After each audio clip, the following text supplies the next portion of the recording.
so moving forward on this, everybody's in good shape right now, right? Yes, sir. Okay, good. So all around, there was actually never any problem with the code. The code was all right all along. But we also solved the problem of the live server thing happening, and I know at least one of you got your live server setup fixed, so that's good. But we will need to be using live server from here on. Okay, so now we have this going, and we have our stuff set up. Let's get into the project. So let's think about this high level before we start just shredding away.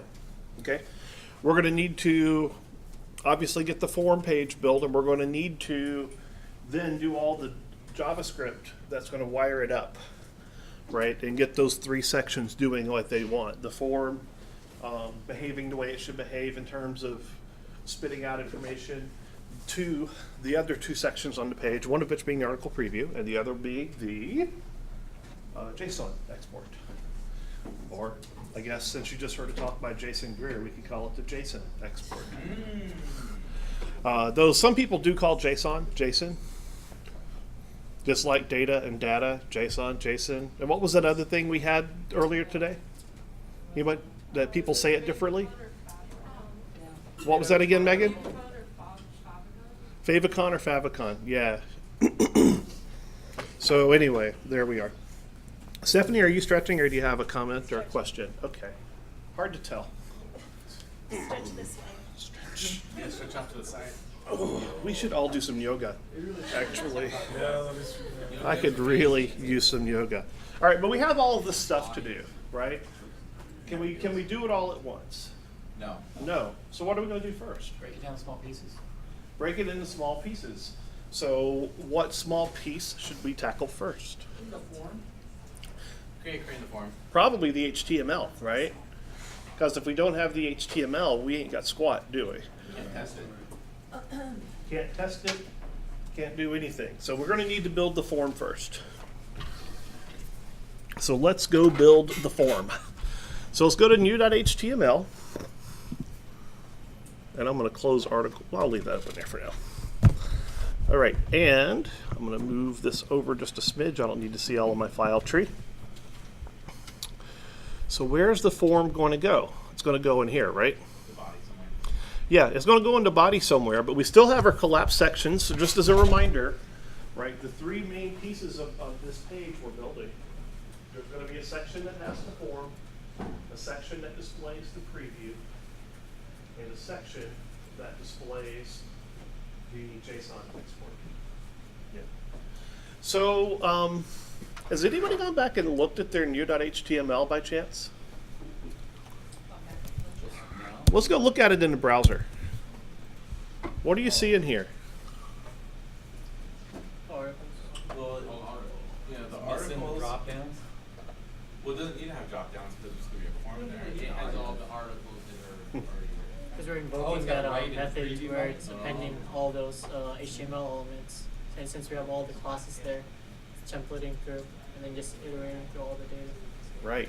So what happened, okay, to kind of go back a step from where we were. If we go back and we put this template in here, I'm just going to, for the moment, I'm going to take it out just to show you this. I'll command exit and save the page. If I go back to the browser now, what do we have here? Create new article. Yeah, we have nothing, right? I'm in new HTML. Okay. And I'm here, and there's nothing in here. But if I go back over here, and I put the template back into the head and save it, what happens over here? When it reloads, I get all the articles. So why is that? So I got the script. Yeah, you still got the script in there. Yeah, it's not just the script, but what else is there that's part of the mechanism of putting your articles onto the DOM? The files, JS files that we have. More beyond the files, what else is putting it into the DOM? Yeah. Why are we getting these here? We have the same ID. There we go. Fortunato's all over it. Nice. Repeat that. We have the same IDs we used to access the page. We're using the same JavaScript files, which we need to do want to do, right? But we're also using, for the articles display section for the preview, it's got the same ID as the ones we have on the other page, okay?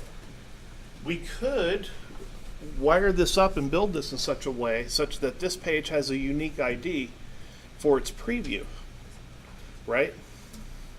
However, if we do that, we're going to need to add other code elsewhere. Right. Make sense? Okay. So this is kind of a sort of a key step in sort of thinking about architecting an application, right? We want to have as little code as possible, right? We want to reuse as much code as possible. That way, the more code you have, more opportunity for error you have, whether it's bad logic, bad syntax, typo, whatever, right? Off by one. So we want to use the functionality we have, but because we want to not have all of this stuff show up here, we're going to have to make a compensation for that. And I think we maybe should go ahead and do that now, just so that when we go back and look at our new page and our index page, we see the behaviors we want. Okay, so on a macro level, this is what we need to be thinking about at this point, which is that in these files over here, we want to use all of this JavaScript functionality. I mean, we don't need the blog articles piece, but we want to use this functionality across both pages. However, each page needs different things happening when it starts to run. Does that make sense? So here's how we do this. Okay, this is why if we go back over to say article view.js, we've got this split into a bunch of different functions, right? Not all of these functions are needed on both pages, but they both need stuff that's in this file. See what I mean? This is kind of a conceptual flipper here, okay? So like, let's think about index.html, okay, our original blog page. We know it needs these first 5 functions, right? We know that, because that's how we built it to this point. Does index.html need these 2 functions? No. It doesn't. And so when we have this article view .init-index page, you see how inside of that we've put the functions that we need article view for the index page to first do its first rendering of pages. Okay. So is that all pretty comfortable? Mm-hmm. Now where have we been calling this? Or is this the way this was structured on day 4? What do you guys remember from that? I think on day 4 we actually call it from here. I wonder if it's being called in Yeah, that's a good question, right? Let's go take a peek at day 4's code. Because this is kind of a big point of sort of understanding this architecture. So I'm going to go back over to the lab. Let's go peek at the bottom of article view for day 4. Actually, let's not do it there. Let's do it in my code editor with the solution for day 4. Actually, we can still look at GitHub in this case. That'll work. Because that part did not change yesterday, right? So if we go into the starter code and look at the bottom of article view.js,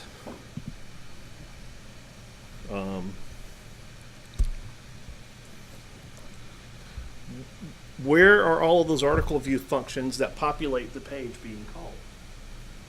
When the document loads. Line 76. Right. But we don't want this to happen on all of this stuff to happen on all of the pages.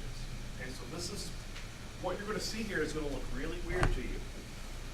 But I hope you can see that it's because we're using this technique to use shared pieces of code between 2 different documents and limit what parts of the code appear on the which documents. Okay, so if I go back and look at in the code, instead of a document.ready, we now have all of this business where? In an article view. In the index page. And in the index page, where is that getting called?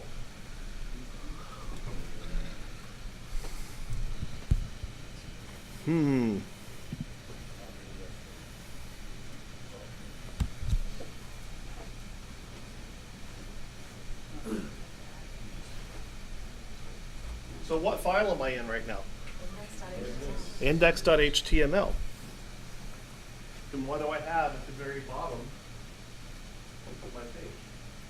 On the function. I'm actually calling the function inside of the script tag to init the index page. That looks weird, doesn't it? Yeah. It seems like on some level it's violating the principles of separation of concerns, doesn't it? Kinda does. This is considered inline JavaScript. This is inline JavaScript, and as weird as this might seem, it's actually totally cool. Yeah. Seems strange, but this is you'll see this. This is the way these things are frequently done in the wild, and this is the way this is going to be appearing in the blog from here on. Are they doing it here just because we only want this page, call that function, not. Right. call it. And then in this function, we are putting the other methods of article view that pertain to the index page. Basically, we need two methods, one for the index, one for the, Yes. It's very- Fortunato's all over it. So in other words, we have a function or a method on article view called init index page. We need to also have one called init New page. new page, which in fact, if you look at article view JS and we smush these things up, you will see that we actually have one ready to go here. And here's a to-do item that pertains to that. Also, we gotta put our functions in there. So we need to decide what other methods of article view need to go in here, put them in here and call them in here, and then where are we going to put the function call for init new or article view.init new And our new New dot HTML. HTML. and u.html. Right. So is it aligned just like the other one? Well, we need to think about what they're going to be. Right? So let's think about it. Of our different article view methods, which ones do we need? Do we need the ones that pertain to the filters? No. Just the last two? Right. Do we need a handle main nav? Yes. No, but we're doing something different. We just have new and create. Or we have only 2 new tabs. Isn't it? Oh, And what other things might we need to do in here? Yeah. So, anyways. We could build another one of those things that's like on line 110. Sort of, yeah. But we just need, but the to-do items kind of lay out for us the things we need to do. And then call it. Yeah. Okay. We still need the handler of author filter and category filter, so when we create something new, it actually adds it to the filter. That's a great question, and the answer is we do not need those on this page. And the reason why is that when we create the new article, remember to make it go into the data for the entire blog, we're going to have to copy and paste this over to blog articles.js, right? When we launch the index page, it will then go into that file and find what it needs and build those filters at the time that page is launched. But then it would be 2 blogs instead of just one if we use filters again in the new one, right? We don't need filters in No, the that's new what one. I mean. If we did it, we're gonna have 2 blogs basically. We did it on the new one. If we use filters in it, yeah, but we don't need that. That's what I'm saying. Right, No, but right, exactly. Right, this page has one function, or 3 actually, I guess, but it's going to have a form, it's going to show us a preview of an article, and it's going to give us JSON export. So we don't need filters, don't need menus, because this form page is just a form page, right? So the to-dos kind of walk us through the pieces that we need to have here. Okay? So first off, let's look at this first to-do. Ensure that the main tab content area is revealed. We might add more tabs later or otherwise edit the tab navigation. All right, so what are we going to do that part of it? It's pretty easy, right? Don't we need to bling dot tab hyphen content? And we want to make sure that it's visible, so we're just going to put a dot show on it. And that finishes that to-do item. Okay? That was complicated. It's complicated, but This is kind of a weird item, that's why I wanted to talk about this one. In that this is kind of a redundant step, right? The content is already showing. However, once we work up tab navigation, if we get to that point, this is something that we're going to need to have happen when we edit the article page. So this is kind of a fail-safe, and that's why that to-do says, we might add more tabs later or otherwise edit tab navigation. So this is going to be in place in case that happens later. So it's kind of a weird little redundant step. I'm just leaving it. All right, so next, let's go down and look at the next to-do item. The new articles we create will be copy-pasted into our source data file. To set up this export functionality, we can hide it for now and show it once we have data to export. So, kind of, maybe we don't really need to do that at this point, know what I mean? Because we don't really have anything else to work with. However, we can go ahead and call a knit new article page at the bottom of new.html and work through that. So I'm going to go ahead and make that change now. So I'm over here on new.html, and you see how in this script tag we have a to-do item right here. It says we need to call a function here to initialize the behaviors on this page once we get them built out. Why? Look at the bottom of index.html for reference, yada, yada, yada, yada, yada. Okay? So, and there's even a hint. So we've been through all of this stuff right here, all just to remember that what we need to do is article view dot init new article page and call it, and boom. All right. So there's that part as well.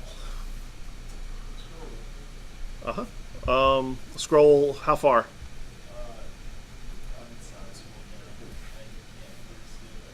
Okay, yeah.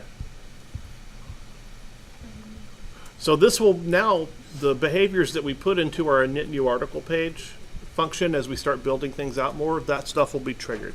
But I wanted to go ahead and sort of show this paradigm before we got deep into the nuts and bolts building other things, so that we just know that this is how we're handling the initialization of the pages, which is a new technique you haven't seen before. All right, now let's go shred some HTML. Let's go build a form. All right, so I'm going to move up here to the part of the code where there is a form. Where'd it go? There we are. Section ID, right, class, tab content, kaboom. So this is where our form's going to go. And we see inside of the to-dos here, we need to set up a form to accept user input for a new blog article. Here are all the things that we need. Okay. Title, body, author, URL, category, and then the checkbox for the published thing, which we've got the demo of and we've looked at and we've seen it. So let's start building it out. And that should be back, I'm looking at the indentation, that should be indented to, yeah, one more, right there. Okay, good. Outside of those to-dos. Okay, so what's the first thing we need here? We kind of need a form tag, don't we? Yeah, so let's make a form tag. And let's go ahead and make a closing form tag. So if we want to access this form with JavaScript, what do we need? Yeah, we need an ID, don't we? Now I'm just going to give this an ID of new form, because why the heck not? Why make it complicated? Okay, so when we build a form, what types of things go in forms? Yeah, what else? Action. We don't need an action. Yeah, we're going to handle the action the other way, so we don't need an action, but there, you could put action in here and do that as well. But we're going to need labels, and the labels are going to be for the inputs, and then the inputs, are they all going to be the same type of input? No, probably not. So let's talk about them. If we go look at our preview, this will kind of give us a hint as to what we need to be doing. Okay. So if we go back, oh, here's that. Never mind. Nope. Sorry, it was in here. Here. Let me make that 0 size. Back to here. Right here. And here's our preview image. Okay. So that's what we're going to be building to in our form. So what type of inputs are we going to be using? Title. How about the title? Okay. But what type of element will that be? Text input. That'll actually be an input element, right? Yeah. So we just want a little input field. What about this second area where we're going to type in the body of the article? That's going to be a text area. Yep. What about these next three? Both inputs also. They're all inputs. Right? And what do we do to make a checkbox? Button, and then use highlights. Isn't it just checkbox? What type of checkbox? Yeah. There's a bunch of different ways to do it. Button type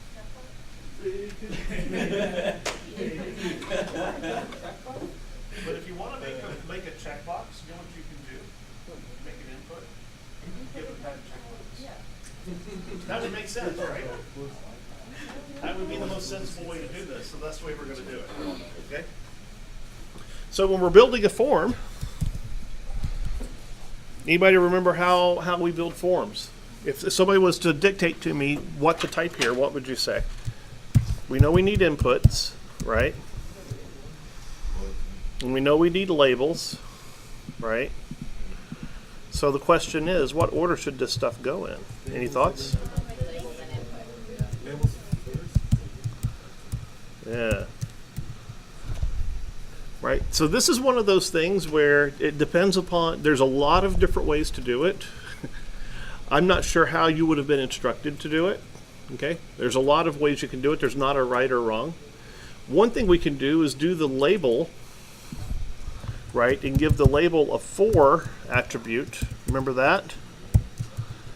That then would be like for the input with an ID of title, right?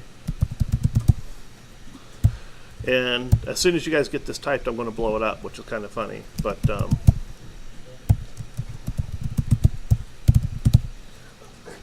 okay. This is how you connect a label to an input. But it's kind of sucky because we can actually do this more elegantly. Anybody know what that would be? You're very close. Input inside there. Put the input inside the label. If you put the label, if you put the input inside of the label tag, if you put the input tag in there, then we don't need this for business. It automatically associates the input in the label, which is just kind of handy, okay? So the way that I'll suggest that we do this is we can get rid of this for, okay? And if we close the label down here, oh, that's going the wrong way. Now the input is inside the label, okay? So let's flesh out the rest of the parts of this that we're going to need, okay? We can just leave our label as is because it's all it is associating with the input, right? But we need to do some things to the input, right? So I'm going to get rid of this thing too, and let's do that. And let's start with the input from scratch, okay? We need to give it a type, don't we? And what type of input do we want here? Text. That's correct. What other attributes do we need on our input? A name, or what else could we use? An ID. Let's do an ID. Because an ID we can access directly with JavaScript, whereas a name property we can access, but it's a little more exercise. Okay. And then let's go back and look at our preview. I'm sort of taking my time with this, but I want you to be sure to see all the parts. Actually, I want to bring up a live version so we can see what the live version looks like. So give me a sec here. Let me go over here, and I can live server this one. And now we have a living preview running off of our solutions, right? And then if we go to new.html,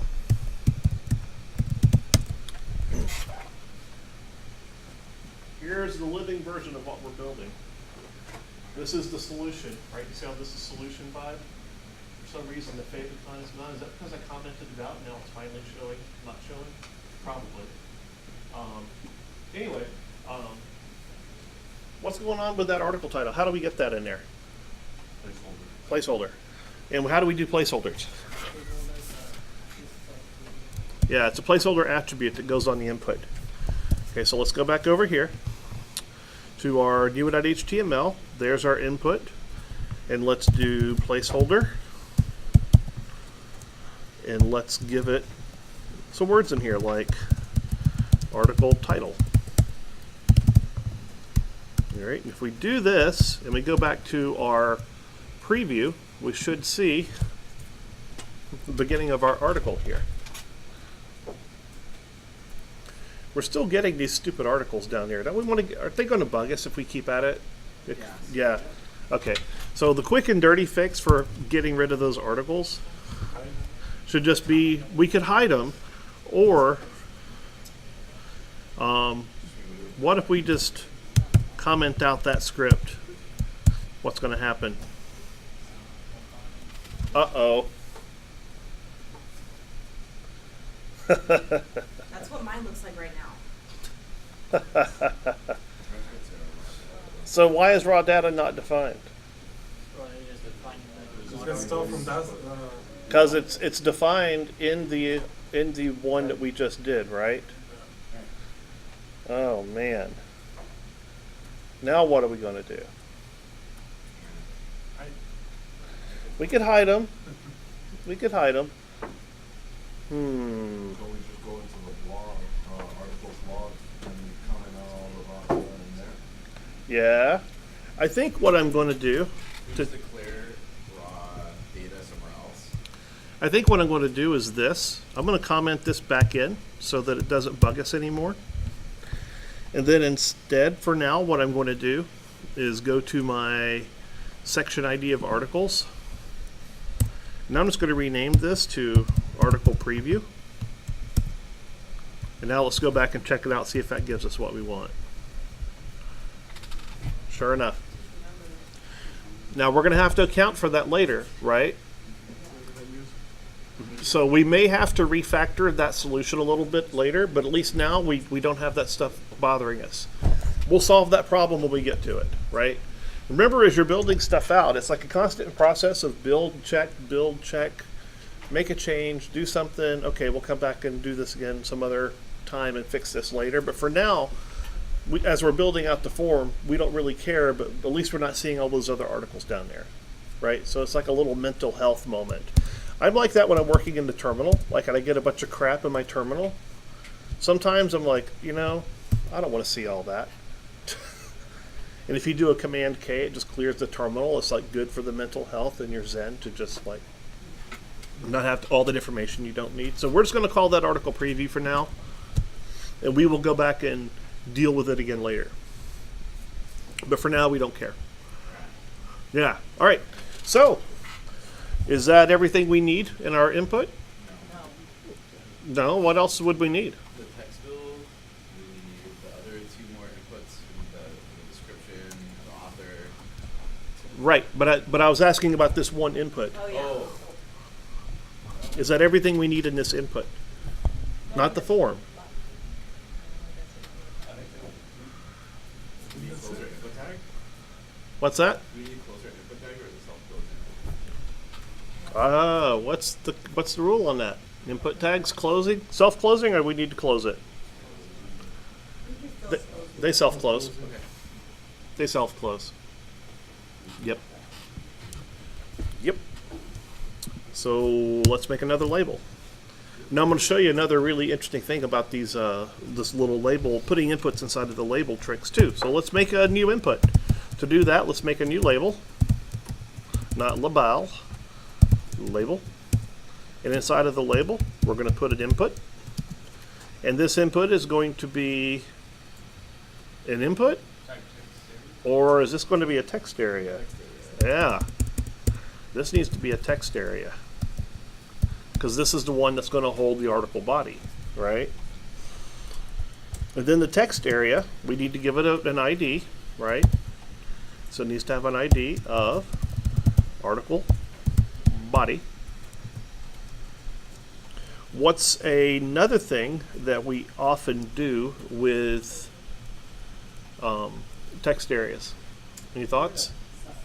Yeah, why don't we specify a size? We could do this in CSS or manipulate this in CSS, but it's kind of common practice with it to go ahead and put it in the HTML still, just so that you can see how that looks. So the way that the size looks in here is you have to have an attribute called rows. And I'm just going to set that to 8. And then columns, which is how many characters left to right, and I'm going to set that to 48. Or 40. Yeah. Doesn't really matter. We'll take a look at it, see what we get. Is columns and call the same thing? Calls? Oh yeah, calls. Yeah. Calls is actually the right way to do it, not columns. Yep. And then, anything else we really need in here?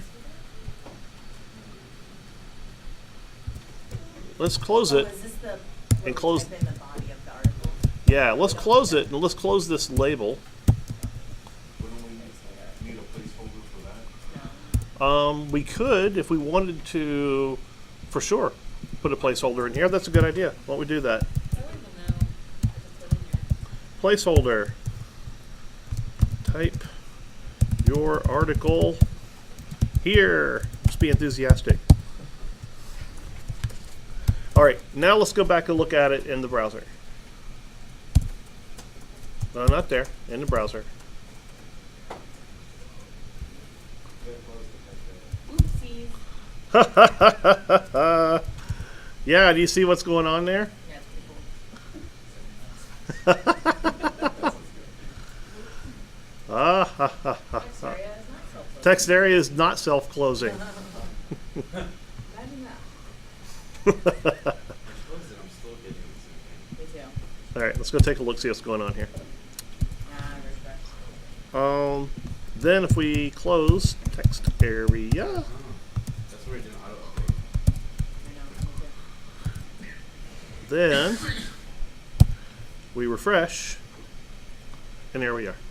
So why doesn't Live Server update that one?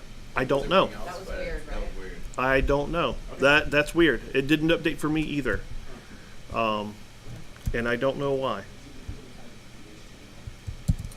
Well, maybe. Let's go back and look. I'm going to remove this closing tag, and then if I save it, Live Server should pick up on it and automatically reload it, but it didn't.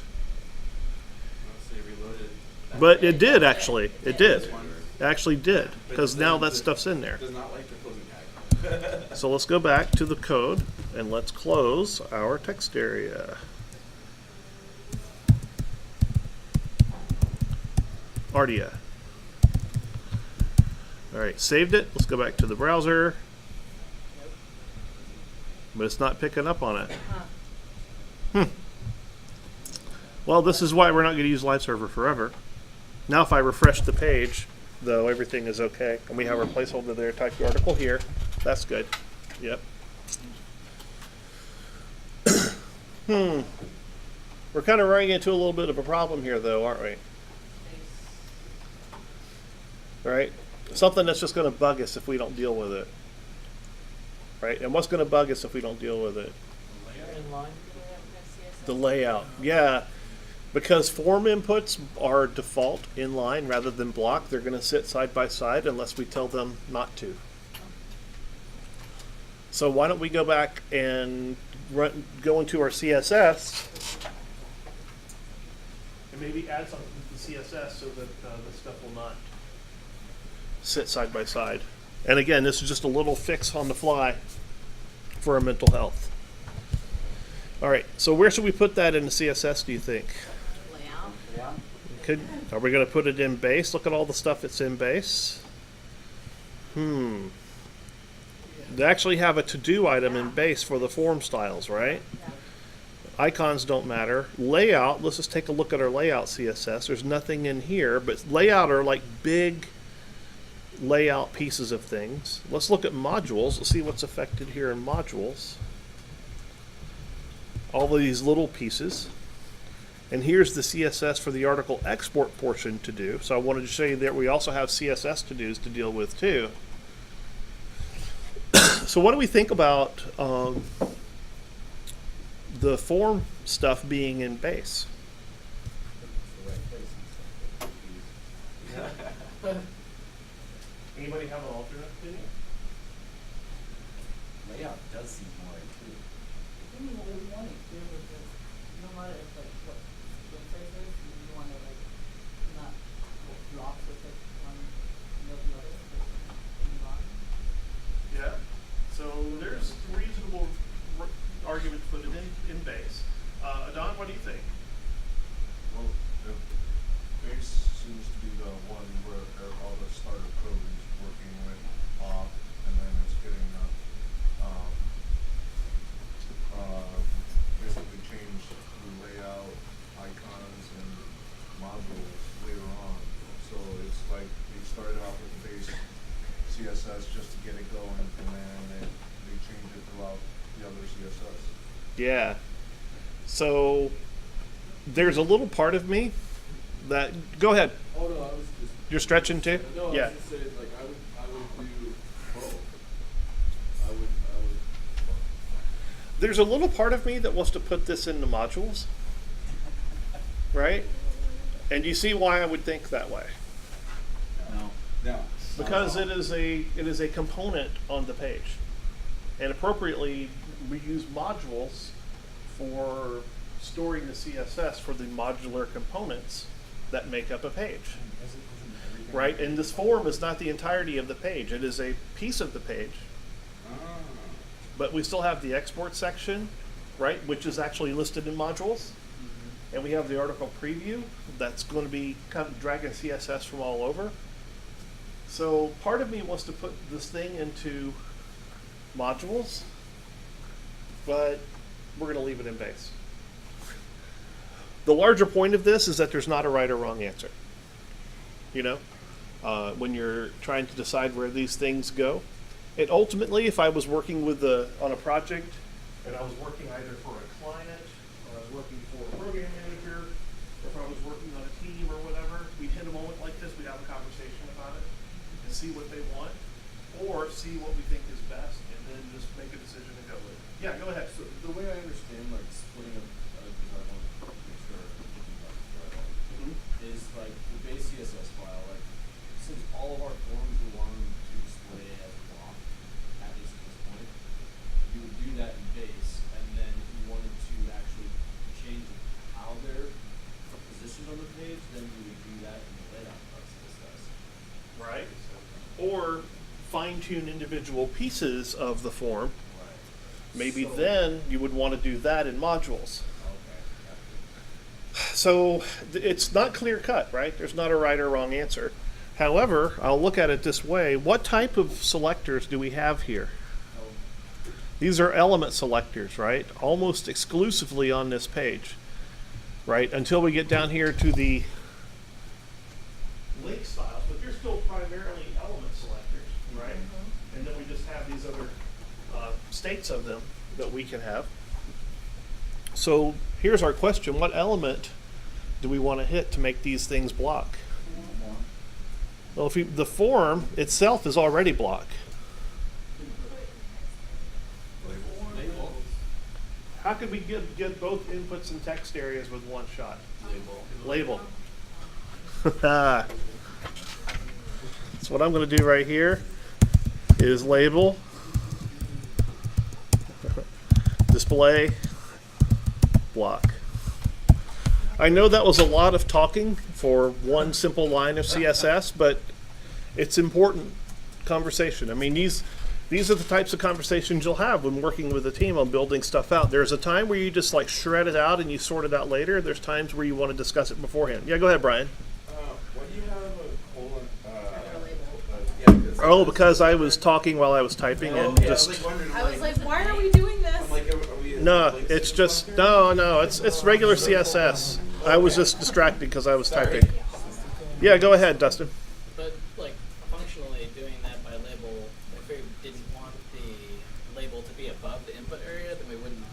sort that by label in the CSS, right? Well, we're not even seeing anything in the label.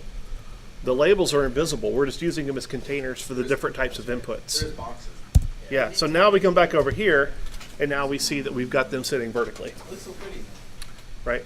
And we will style these up later more to make them fill the page and that kind of stuff. I'm actually going to leave a lot of that for you guys to do.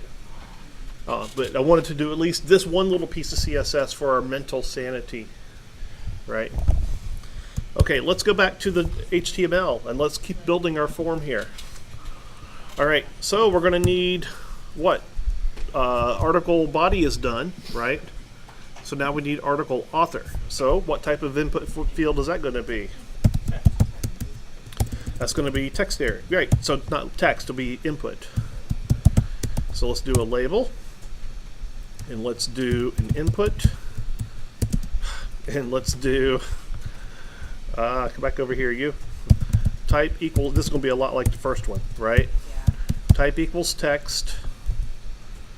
ID equals, what do we think? Article author. And do we want to give it a placeholder? Yeah. Yeah, I think author name probably be a good placeholder.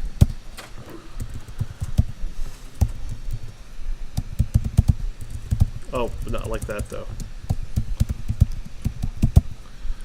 And then we can close the input, and that's fine and good. So let's go back to the browser again, make sure we're seeing what we want. So far, so good. Okay. So let's go back to our little mock-up for a second. Okay. Again, think through the process.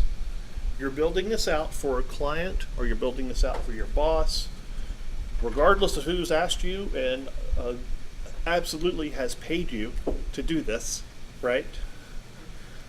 You get paid for everything you do, right? Yes. You guys do that. Don't do jack shit for free for anybody, right? Don't do anything for the experience. If it's your knowledge and you have it and they don't have it, they need to pay you for it. So don't do anything for experience. I'm a musician who has been asked to play for exposure and experience and for fun, for free. And I'm like, no. That's not how it works. If I'm going to play for free, I will go volunteer my services, but nobody asked me to play for free. And you guys should be the same as web developers. Because you're developing a skill that is worth money, it's already worth money.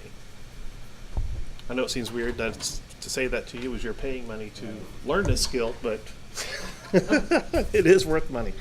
Okay, so anyways, the point I was going to go back to is when you are doing a job for somebody, you should do the job they ask you to do. Right? If they're paying you to do it, you should do what they're asking you to do. So at this point, you know what I'm going to do? I want to cross-reference back to the spec that I was given from the client and make sure that this is starting to look the way they want it to look. All right, so if I go back and look at that preview image, which is I opened up and left. No, I think you Oh, it's over Oh, here. wait, Sorry, that's it's right here. there. It's in the wrong tab.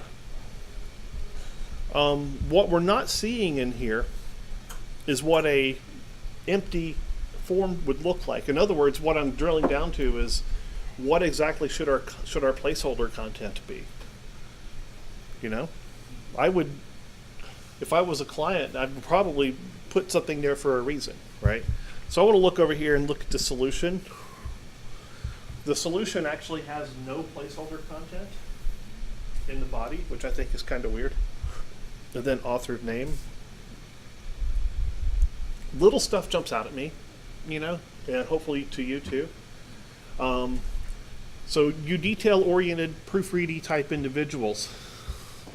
Is there anything on the screen that's bugging you? Yes. Yeah. Number one, this is capitalized. That's bugging.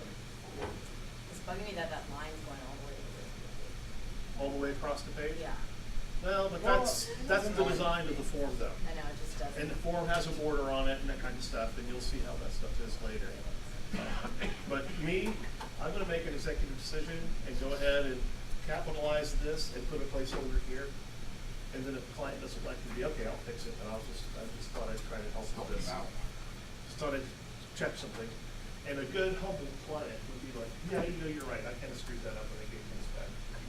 But, you know, but don't go redoing the form or redoing everything. But little stuff like this, it's okay to tweak it on the fly and throw a little initiative in there. Adon, well, go ahead. There's a little icon at the end of, What is that little icon at the end?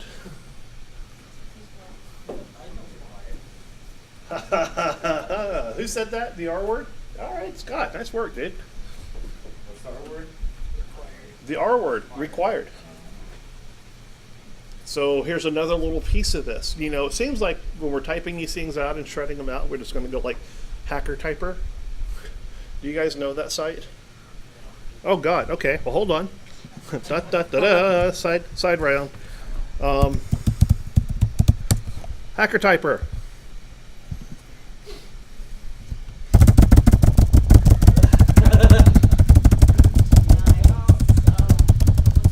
You are really busy. You are shredding. I am totally That's for your shredding. First day at work. Yeah. Yeah. Yeah, this was Duncan when he was like 4.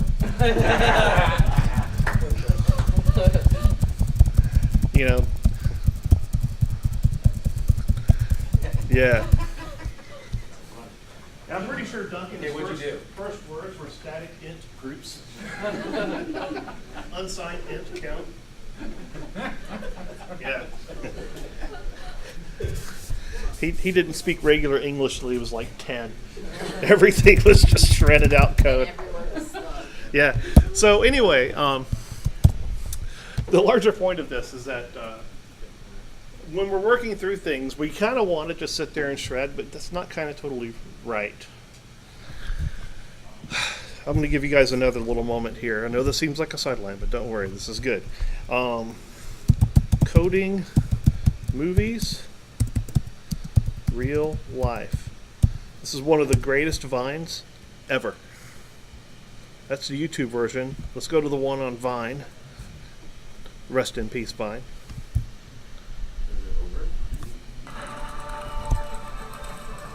Coding in movies. Coding in real life.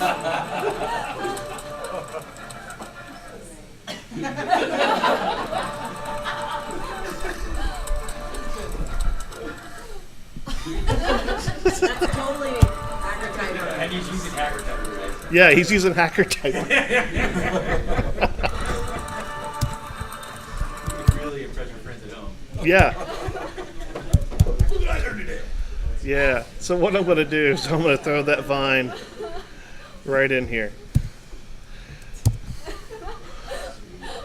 There we go. Okay, cool. Cool. So let's get back to business here. All right. So this is the way we do this stuff. So I'm going to capitalize title here. Good. Mine wasn't to set up that point. And then here we're going to put in a placeholder where the form wasn't there. Here we're going to have this thing here that we should capitalize that too. I like them capitalized. Yeah. Capitalize all the things. The world is a constructor. And back to the question that I think Adon had. What's the other thing that we didn't put in here but we want to? Required. That Required. Because what does required do for us? Fill in that box. with And the what if you don't advertising. fill in that box? well, let's just submit the Well, like you code. said, Right, it'll tell you it's required and won't let you submit the form. So where do we put required in here? Inside of the input tag. And how do we do that? Do we need to put in like an attribute required equals required or something? Or no, you just put the word required in here. Yep. So we need to do that there. We need to do that here. And we need to do that here. This required thing, by the way, has not been in HTML all along. This was an addition to HTML in the past few years when HTML leveled up to HTML5. Previous to HTML5, we didn't have this required tag. What's this like value that it wants you to put in? Like, what do you add to required? Required text or required numbers. You can actually So it doesn't have to be there. limited, right? It doesn't have to be there, but it has to be there if we want that required behavior. And it's like when you put in certain amounts of like a quantity, a number, you can also limit that, right, and require. Yeah. Hmm. Yeah, and you could. There's other ways to manage that HTML5 form validation. There's a lot of ways to do it. We're not going to go too far into that rabbit hole, but if I just Google HTML5 form validation, you'll see we get a lot of hits back and examples and form data validation on MDN and stuff. There's a lot of cool things you can do with forms, you know, because that's kind of what the web is these days. It's like a lot of forms everywhere you go. So anyway, there's our requireds. So if we do that, which, did I save it? I did. We go back to our browser example here,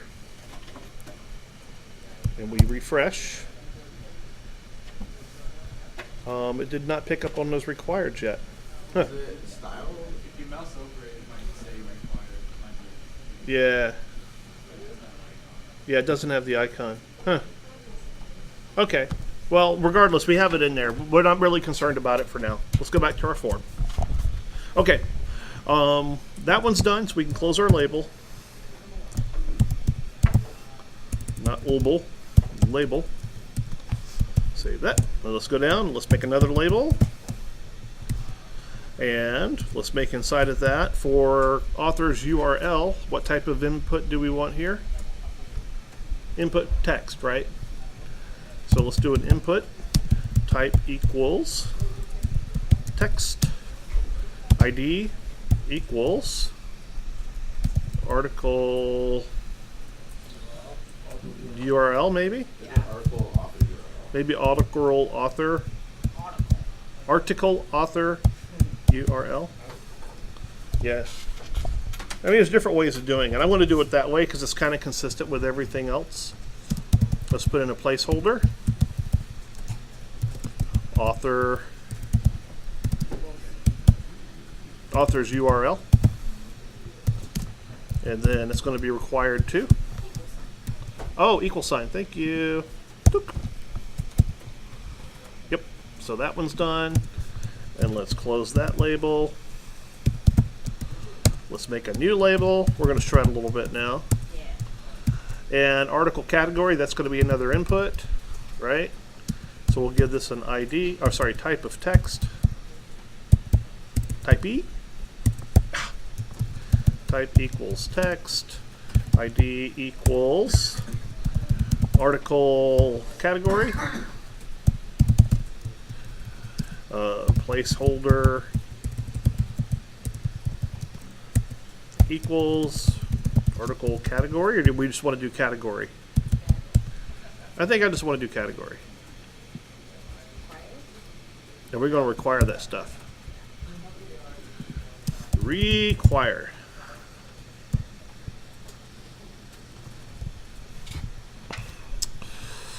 Alrighty. And lastly, one more label. Uh-huh. And I'll move this over to give us a little more space. Yep.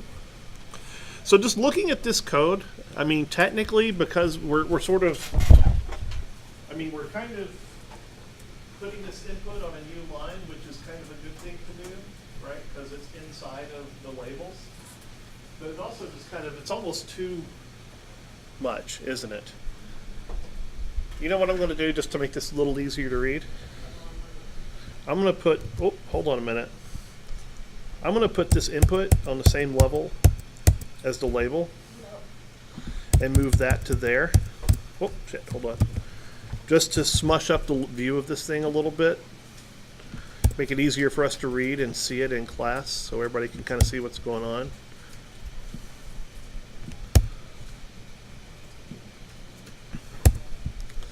So now we're just going to have the inputs buried inside these labels. Just going to make it a little easier to kind of see the entirety of it at once.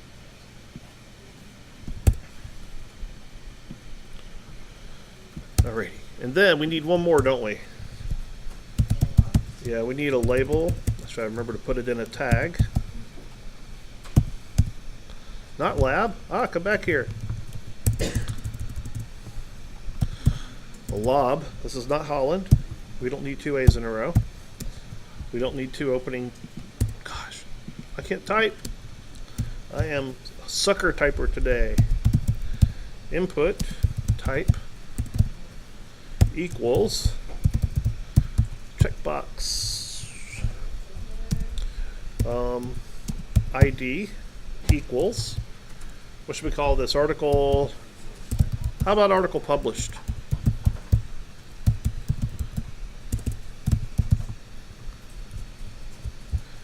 And this one, what's different about this input from the others? Not gonna have a placeholder? We don't need a placeholder, but we do need The word published. actual text to indicate what that checkbox is for. In other words, we're going to use the label like a label. No. I know, right? It's a crazy world. Then we can close the input, or we closed the input already, then we just got to close the label. And we're done. And let's go take a look in the browser. Is that one required or no? It should be, it is not required, no. It really doesn't have to be required, right? And what's going to happen in about 3 days is that this checkbox is going to go away. Instead, we're going to replace it with a submit button. But when we hit submit, we'll then push the article JSON through the server and into the database. So this is just a little thing for a couple of days. Sweet. All right, then we come back over here and look at our form. And there we are. There's our little checkbox. Everybody should check their form. Little play with your checkbox. Okay, so good.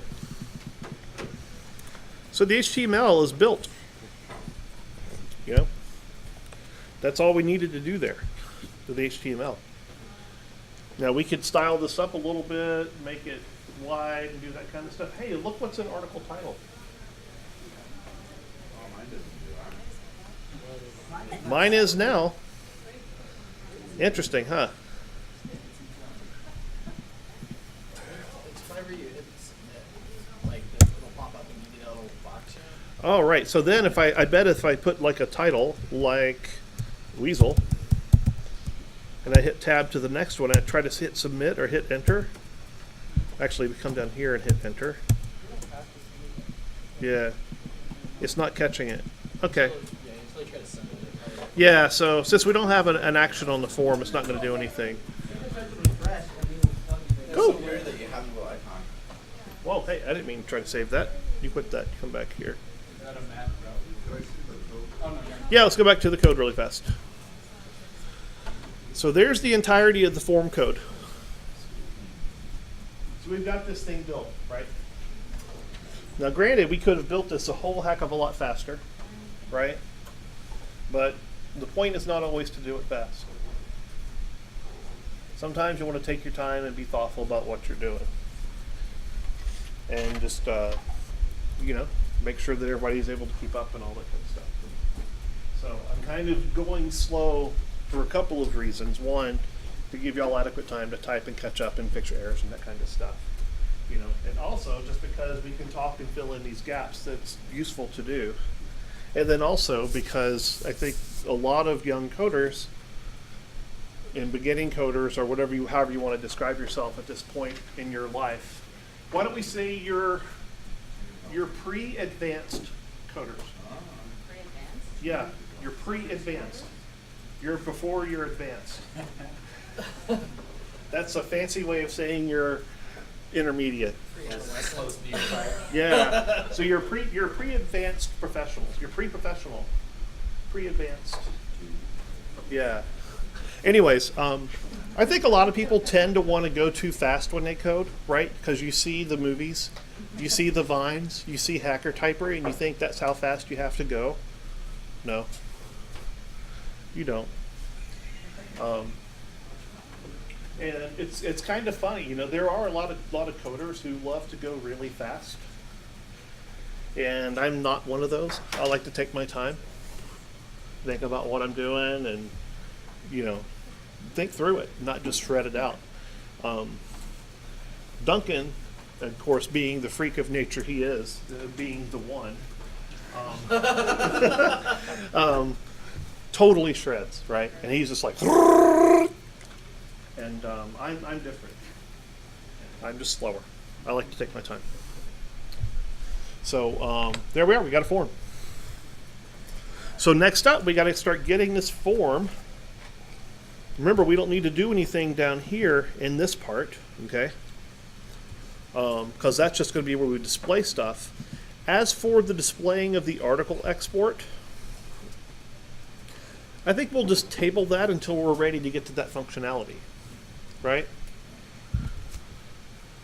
So I would rather deal with the form and getting the form to make a preview where I can now handling data from the form and able to work with it before the next step, which is article export, right? Because ultimately the way that the behaviors of the form are determined, let me pull that down where you can see it, right? That may inform the way we choose to build out the export piece. So I think we're going to do that part first. All right. In the meantime, let's take a little break here. Stay fresh, right? It's 2:29. Let's resume at 2:40. And at 2:40, we'll hack out the functionality. And the funny part of this is we're going to be writing like 15 lines of jQuery pretty much. And we're done. So we'll take our time with it. So take a break till 2:40.